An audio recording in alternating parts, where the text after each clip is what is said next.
Cette jeune fille en uniforme se leva pour aller aux toilettes. En face d'elle arriva soudain un jeune homme qui, tout affolé, la frôla en passant. Puis, sans prévenir, il sortit brusquement un pistolet et, sans la moindre hésitation, tira 2 coups de feu sur une autre jeune fille, puis encore 2 coups sur sa mère. Ensuite, il se retourna pour chercher la fille en uniforme. Mais à ce moment-là, un vieil homme tenta d'appeler la police et fut découvert sur le champ par l'homme armé. L'homme tira encore un coup de feu sur le vieil homme. Lorsqu'il voulut ensuite retrouver la jeune fille, la mère qui protégeait sa fille se leva précipitamment pour expliquer que sa fille n'était qu'une opératrice de standard et non une vraie policière. Mais l'homme n'écouta aucune explication. Pour protéger sa fille, la mère demanda alors à l'homme de lui tirer dessus à elle. Au moment où l'homme hésitait, la femme fit soudainement un geste inattendu qui vida la puissance de l'arme. Il ne restait plus qu'une seule balle. Furieux, l'homme sortit immédiatement un grand poignard. Il se jeta directement sur la femme pour la poignarder, mais celle-ci, prise par surprise, riposta d'un geste rapide et lui rendit un coup de couteau. L'homme s'effondra sur place et ne se releva plus. Lorsque la police arriva sur les lieux, la femme dit pourtant à sa fille une phrase inexplicable. Ce qui était encore plus difficile à comprendre, c'est qu'après avoir appris qu'elle était passée aux informations, la femme demanda immédiatement sa sortie de l'hôpital et exigea que sa fille quitte sur le champ la maison pour aller vivre avec son beau-père. La fille fut complètement abasourdie par le comportement étrange de sa mère. Elle n'eut même pas le temps de se reposer qu'arriva le beau-père, venu lui aussi la presser de partir. La jeune fille dit qu'elle irait après avoir rangé ses vêtements. Mais peu après le départ du beau-père, elle s'endormit sans s'en rendre compte. Lorsqu'elle se réveilla, il était déjà 2h30 du matin. Elle se dépêcha de rassembler ses affaires et alla au garage pour prendre son vélo. Mais son téléphone lui échappa des mains et tomba par terre. En se penchant pour le ramasser, elle aperçut soudain une ombre noire sur le sol. Heureusement, la personne vêtue de noir sembla constater qu'il n'y avait personne à l'intérieur et disparut rapidement. Puis on entendit un bruit de verre brisé. La jeune fille alla aussitôt vérifier et constata que la vitre de la porte avait été fracassée.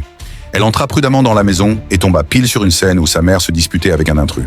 La jeune fille utilisa le téléphone de sa mère pour appeler la police, puis prit un marteau dans la cuisine et assomma l'homme par derrière. Elle prit ensuite des ciseaux pour libérer sa mère.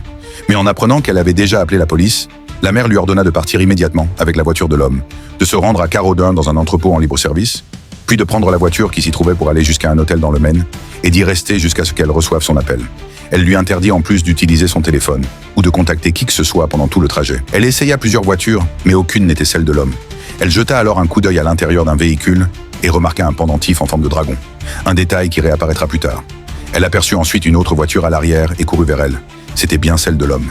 C'est ainsi que commença pour la jeune fille une fuite totalement incompréhensible. Après avoir roulé jour et nuit, la femme arriva enfin à l'entrepôt mentionné par sa mère. Elle trouva dans le petit sac que sa mère lui avait donné une clé et ouvrit la porte. Comme sa mère l'avait dit, une voiture était bien garée à l'intérieur. Elle ferma rapidement la porte, retira la bâche et découvrit une vieille voiture de voyage d'occasion. Elle monta à bord et ouvrit la boîte à gants. En plus des papiers du véhicule, il y avait aussi un pistolet. Elle comprit alors que l'affaire n'était pas simple. Elle descendit aussitôt et ouvrit le coffre, où elle trouva de la nourriture et de l'eau en grande quantité, déjà préparée. Elle remarqua ensuite quelque chose dans le compartiment de la roue de secours. Après avoir déplacé la nourriture et l'eau, elle souleva la plaque et découvrit une valise verte.